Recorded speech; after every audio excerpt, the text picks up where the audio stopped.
Hello, you beautiful, awakened, and caring souls, and welcome to another space-time of this podcast where I, Gabriel Lugo, talk from self to self.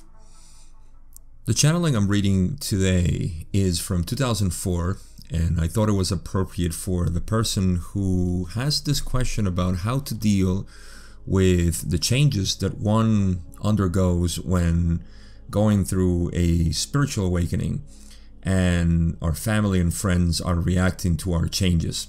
So to give a little introduction to this, it's quo, and quo are really poetic when it needs to be, and this is one of those examples, as I've said in the past. So what this means for us today is that I'm going to read mostly everything that they say without making many comments, because their poetic nature is easy to understand, especially when we know the question. Speaking of question, let's start by reading the question from somebody whose name starts with T. That's how they usually put the channelings for anonymity, I believe. And it simply says, question from T. And the person says, I would like to receive information about the awakening and unfolding metamorphoses of self and its effects on myself and my family. How may one avoid trauma to one's family who may hold other views, and to oneself as one tries to uphold the continuing duties and responsibilities of material life?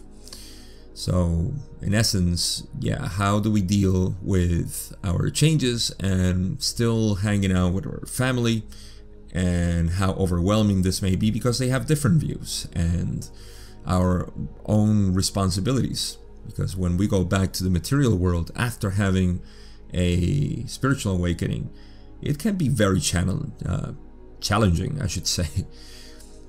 So this is Carla channeling. And again, this is from 2004 when Carla was channeling. And Quo says, this is going to be their typical introduction, and I'm going to read it all just because it gives a little bit of the personality of Quo. So they say, we are those known to you as the principle of Quo, and we greet you in the love and in the light of the one infinite creator, in whose name we come to you this day, and in whose power and peace we serve. We thanked the one known as T for calling us to this circle of seeking this day, and we thank those who sit in this circle in his name and for his service. It is a great privilege to speak with each of you, and we would simply ask, as always, that you clear the way for us to feel completely free of any constraints concerned with the free will of any of you, by guarding your own integrity and your powers of discrimination, so that any thought which we offer that you take in be taken in quite consciously, and with the knowledge that we are fallible beings such as yourselves, pilgrims along a very long path. We are perhaps a step or two ahead of you, but many steps away from becoming one once again with the infinite creator. We all are part of that circle, that great Celtic knot of evolution that begins and ends in the mystery and unity of the one infinite creator. This day, there is a query concerning the shape of change in a person's life and how that shape can be experienced, not only by the self, but by those about the self, with a minimum of difficulty and with an absence of trauma. My brother, were we the wisest of all advice givers, we would not have the solution to coming through transformation without suffering. And although we cannot say that any of your own processes properly can be considered to be the cause of trauma to others, we may also say that insofar as entities are unskilled at gazing in the mirrors which such change projects from your process into others, that too is a process that is likely not to be trouble-free or smooth. Certainly, we can share some thoughts with you concerning how to visualize and work with these very laudable and appropriate desires to minimize the difficulty and trauma for the self and for other selves in the process of initiation. Yet, at the same time, we wish to begin by stating firmly that we do not know a way for entities to move the way they think and their point of view from one system to another without creating considerable perceived chaos and pain. It is well to take this in and to realize the cost of transformation. It is always costly to attempt to stand closer to the light. It is always expensive to gain insight. It is always dislocating to widen one's point of view.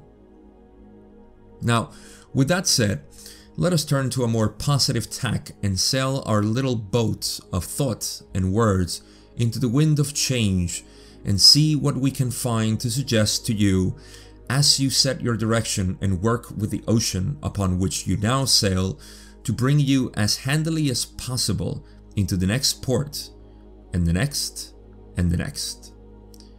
Know always that you are in an archipelago rather than a deep, uninhabited ocean when you are working with yourself and helping yourself cooperate with your destiny. You are not alone in for long. There is always a place to stop and preventer yourself. Make sure of your direction and check your bearings, your equipment, and your own self for wellness and for trimness. First, let us look at this little bark that you sail at this time. Its sails have been rising, the yearning of your own soul and heart for truth, not for change in and of itself, but simply for a higher way, for a truer path. And when this kind of dedication of self is made, the door opens, the questions are asked, and the answers come pouring in. What is in your little boat? You have the sail of your desire, and this is well set. What have you stashed in the hold for yourself? Have you kept for yourself a game or two? A chessboard? Draughts? A deck of cards? Something to pass the time? Something to rest with? Something light and meaningless? Have you packed some fun? Have you packed a box of taking things lightly? That would be good to pack away. If you have not done so, find yourself the pastimes that truly rest your mind and help your hearts to stop racing and keep them aboard. For there are times when only waiting will work and only unknowing will be the fruitful attitude. And in those times, it is well not to brood. It is well not to think too much.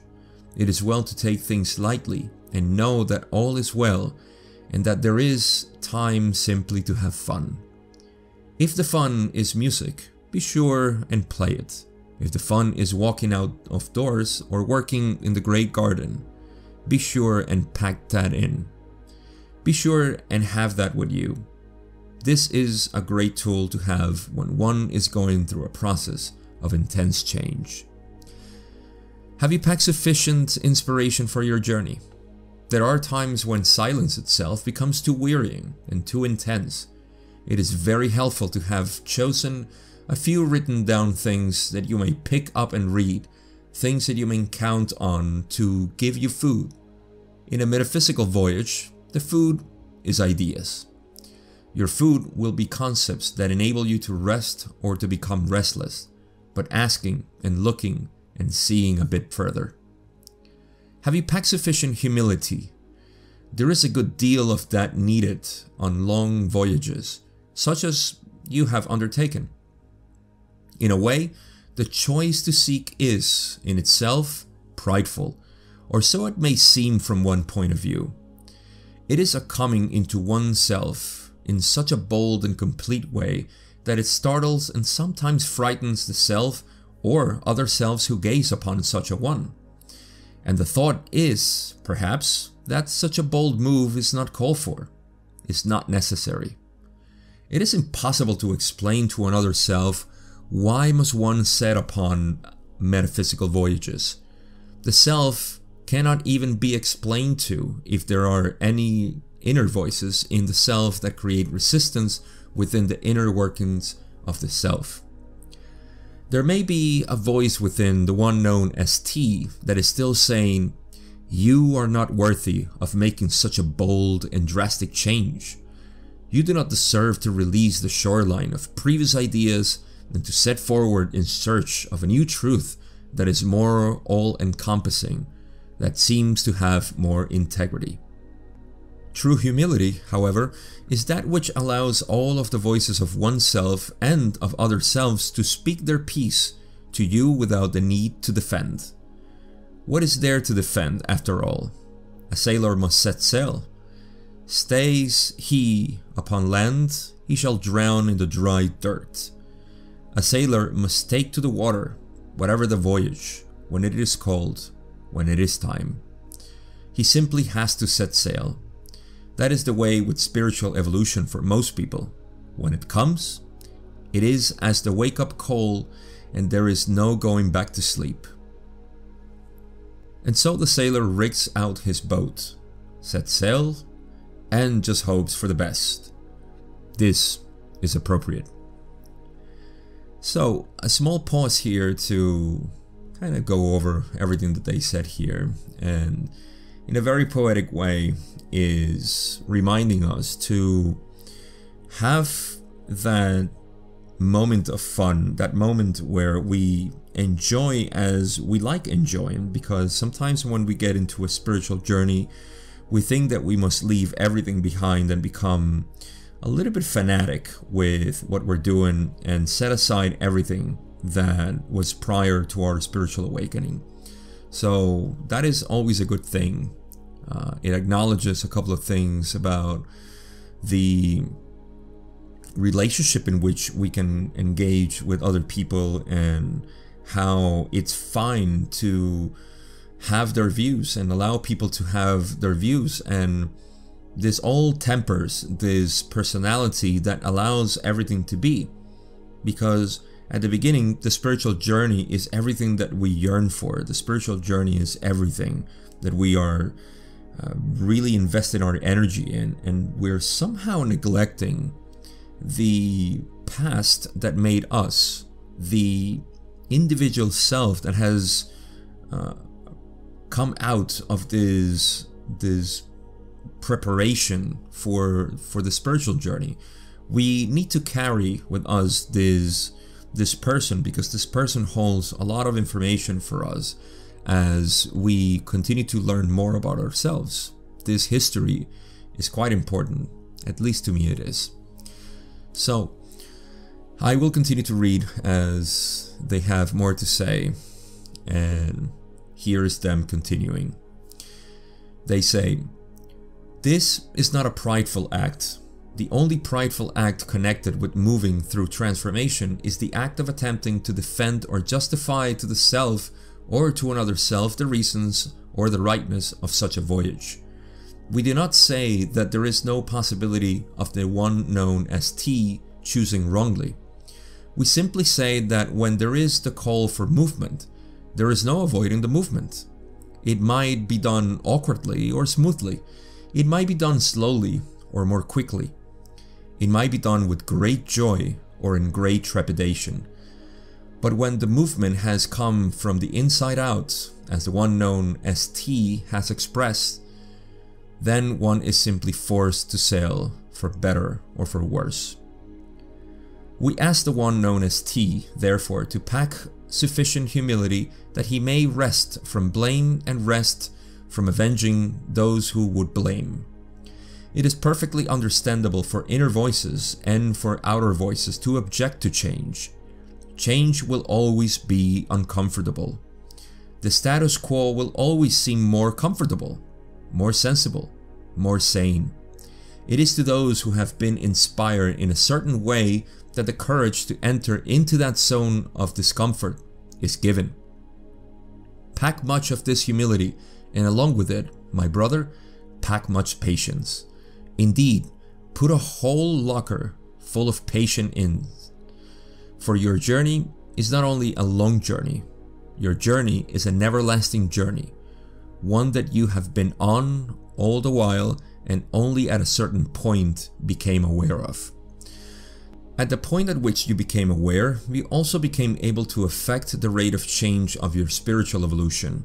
You became able to decide consciously to accelerate the pace of this change, to lean into the wind by asking, by seeking, by looking. Those things are as the powers that raise the winds in metaphysical waters. Every focus of meditation, every focus of visualization, every focus of affirmation, and every moment of disciplining the personality bring up the wind. And as you have set your sail by your desire, so the wind moves you in such and such a way. Consequently, check your desire, check the alignment of your sail, if you will, and see that it is working with the wind. When you get into port and have a moment, sit in silence and check, shall we say, in inner dry dock the health of your vehicle. Are you creating wellness in your body? Are you creating enough rest for your emotional body? Are you creating enough lack of tension, enough balance between motion and stillness, seeking and resting, wisdom and love, attention paid to the self and attention paid to the milieu about one? This is what we would share with you upon working with yourself. We come to a more difficult part of your question when we begin to look at the other self about you. It is rare indeed on such a voyage that one is able to take other selves with him. Most general is the case that you experience, where other selves that are dearly beloved to you and are part of your family are not able to take this voyage with you but must remain upon the shore which you have left. This simple separation of attitude and the direction of hopes for the future between mates and between family members has the strong and understandable tendency to create strife and discomfort on both the side of the self and the sides of other selves involved. Even if there are no hard feelings, the dislocation is felt and it must be dealt with by the other selves about you. Certainly, there are many things that you can do to lessen the apparent impact of your voyage, for your voyage is inner. It is not necessary for you to change your geographical location. It is not necessary for you to change the way that you earn money or the way that you participate in your community in order to sail far, far away in terms of the inner voyage of a self seeking the truth. However, as the voyage continues and as the sea miles pile up and life experiences of these inner voyages begin to accumulate, there is an increasing distance in point of view from the old self. Those other selves who are fond of the old self and who miss the old self will begin missing that old self more and more.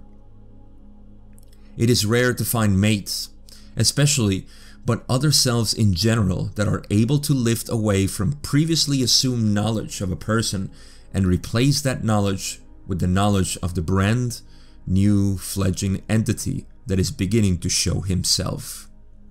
Certainly, some are able to do it, but for most, and for the one known as T, he will find that it is very difficult for those about him to embrace the changes that have already taken place and to embrace the continuing desire for further change. And so it is as though the other selves are acting as a drag upon the system, wanting always to regain what they consider to be lost ground and being completely unable to do so because of the nature of metaphysical change. It is like a chemical reaction. It cannot reverse itself.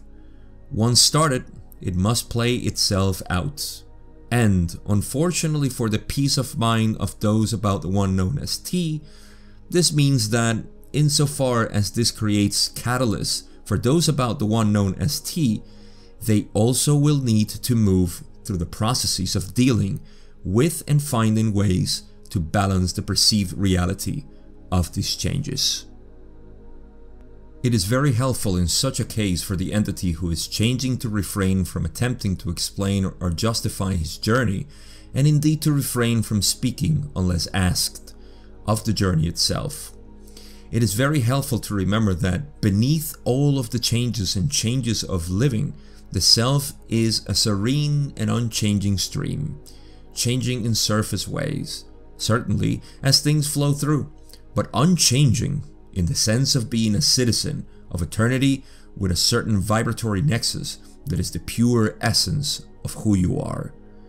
That vibration may change a very small bit because of hard work done throughout an incarnation, but you are truly an eternal being, and the magical energy of yourself is only partially brought into incarnation. It is connected through the silver cord into that well of self from which you came and in which you have tremendous power, wisdom, and awareness. This is who you are, only seen through a cloud within incarnation. It is the quest of an entire incarnation simply to penetrate one's own personality shell so that one is able more and more to rest in the fuller expression of self that this instrument would call Christ consciousness. This is your essence. This is the kind of creature that you are. This is the facet of the Creator which you express. What a blessing it is to be able to rest back in the essence of who you are. Rest in that essence as much as you can with your family. Stay at the soul level with them, relating to them as wonderful, unique sparks of the Creator. Just are you. So much is veiled, so much is unknown, and yet you can always love, you can always console, you can always lift up and support and encourage and offer hope. You can refuse to shut down. You can refuse to stop being vulnerable. You can refuse to close your heart against anyone or anything. You can endure whatever pain will help those about you as you listen to them express their difficulties, and as you work endlessly and patiently, insofar as you can see a way to help them through what they are experiencing as they experience the catalyst of your change. Be aware that what they say to you is a projection of what about themselves has the ability to confuse them. Each entity will react to what you are going through, not in terms of you or anything to do with your journey, but in terms of themselves and their own processes. Entities, for all that they think that they are working with other people, for the most part never get beyond their own heads. You will constantly be working to get outside of your own limitations into the broader vistas of a wider perspective. You cannot do this for others. What you can do with and for them is to be yourself. To stay as cheerful and positive as possible. To find patience where no patience seems to be, and to find forgiveness for what seem to be unfair or unjust slings and arrows. This instrument has often said that it is a blessing when entities are unfair and unjust because it gives the self a perfect chance to work with that catalyst and to see that nothing needs to be taken personally and that all things are subject for prayer. When you can perceive no other way to serve your family, then remove yourself, sit in silence, and pray for their good, for their improvement of mind, for their healing of spirit, giving thanks always for every harsh word, every misunderstanding, every injustice, knowing that these are the things that refine one in the fire. These are the tempering agents that make one strong but flexible. This instrument was talking to one of those within the circle earlier about the reason for continued tempering and continued testing in the fire. Why this instrument was asked, would that be necessary on a continuing basis? What is the purpose of such a sharp edge when the desire is to love and to bring love to the planet? And we say to this one, to this instrument, and to the one known as T, that the continued tempering is that which brings one into the present moment. It is not yesterday's tempering that will keep on one flexible in the catalyst of today. As each lesson is learned, a new vista opens, and when the student is eager, those new vistas demand further tempering, further work, further catalyst, further opportunities for learning. Why is there no end to it? For the same reason that there is no end to spirit. When there is oneness, there is infinity. There are no markers, there are no stops, there are no categories, and that infinity becomes that great Celtic knot that moves from creator to creator with an octave of learning between. It is a long, long road. It is a road that also is awash with joy, and that is an experience that the one known as T has come into time and again. That sunwash, light-filled experience of bliss and joy in the knowledge that one is in the right place, at the right time, and on the right journey. Bless and remember those times. That act of remembrance will be very helpful, and especially when one may be downhearted. Because one does see that one cannot make the proverbial omelette without breaking the eggs. It is very helpful to remember that this experience is surrounded by supernal and infinite life. It is a blessed journey, and even the pain of those about you is a blessing as you work in humility with the awareness of yourself as part of a pattern over which you have no control. Your only control is the choice to love, and that choice of loving is endlessly subtle and always in the present moment. And here is where the channeling ends in terms of this question. The follow-up question is actually really good as well, but I think that's topic for another day. I want to actually emphasize a couple of my favorite parts of this channeling, or the answer to this question, in fact, because there are so many gems hidden here that one can interpret in some ways which can be of resonance with the path that we're taking. One of them is when dealing with the whole question about how to endure our own spiritual path alongside family members and friends and groups and circles in which we are invested in, and how can we go through this process without breaking too much the friendship and the relationships and causing strife within oneself, because there are many ways in which they always point out that it is an inner journey. It has nothing to do with the outside. But there is actually, as I will read or reread again, a part where the outside changes and it's inevitable. But let me give my spin to a couple of these special parts that I like about this answer. One of them is that change will always be uncomfortable, they say. That's a direct quote to the channeling. And this is something that we must get used to. It stands obvious, just like it stands obvious that we are not a separate self. That stands obvious, but sometimes we forget about this and we get invested in that change will always be uncomfortable.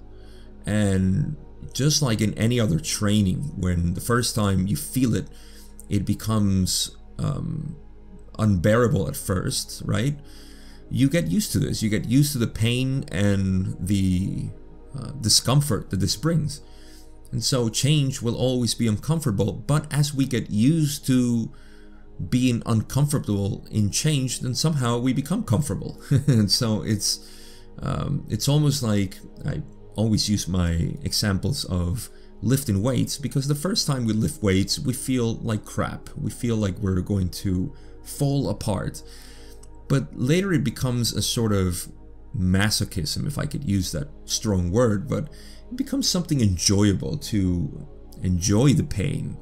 And so it's, again, it's not masochism in and of itself, but it's really just enjoying the struggle that we have to go through.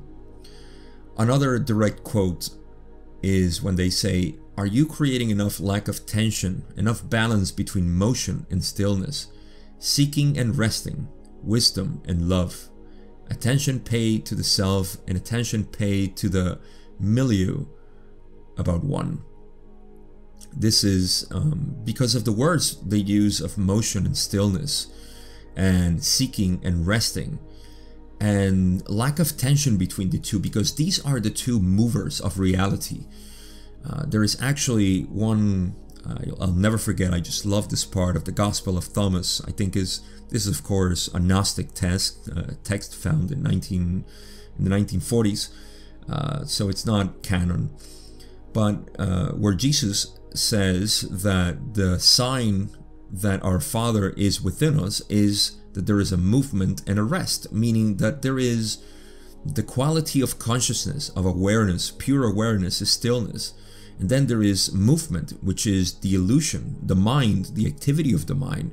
These two play together. Or go to the Hindus, where they talk about Shiva and Shakti. Shiva is stillness, Shakti is movement. So these two elements are always present. This is what makes us so many things, right? And if we are creating enough lack of tension, meaning that there is no possibility for this tension to occur, and thus we become fragile, that's important. They also mention, and I can't quote directly because these are just parts that I took out, that the voyage is inner. And this is the part that I mentioned just a couple of minutes ago, because it's not really to change anything as it is in your life. You know, it's not about you changing the outside. It's an inner change. And so as you change from the inside, what happens is, and as they suggest, and I can attest to this, the more we continue on in this inner change, things will start to become different on the outside, meaning that you will find that people have left you, and that is fine. You know, people have come to you, and that is great. And everything, you know, you may move from a different to a different location, although they mention that you don't have to move geographically. But I think they are referring obviously to the fact that when you have a spiritual awakening, you don't want to leave everything behind, right? You want to still deal with what is there and love everything that is in the moment. And then people will start missing the old self. This is another thing that they mention. It's quite all right. People will either love you for what you have become, or they will leave because they cannot stand you anymore, and that is quite okay. The old self cannot be brought back, and so this just becomes part of the process. They also mention difficulties of others in understanding oneself as we progress, and this goes hand in hand with what I was saying, because this is just a natural part of when somebody changes. It's just difficult for people to adapt to the one that has changed, to these new changes. Again, change will always be uncomfortable for oneself and for others. A direct quote that I also love is when they say, "It is very helpful in such a case for the entity who is changing to refrain from attempting to explain or justify his journey, and indeed to refrain from speaking, unless asked, of the journey itself." This is often very, very common in ourselves, especially in myself, if I may say so, that I found myself talking too much about spirituality and the mind and consciousness and even psychedelics back then. I just thought that it was a marvelous thing, and like they say, it is very helpful to refrain from talking too much unless you're asked for, and so you can share your thoughts, but otherwise it's just best to, you know, stay silent. I love when they also say, "What a blessing it is to be able to rest back in the essence of who you are. Rest in that essence as much as you can with your family."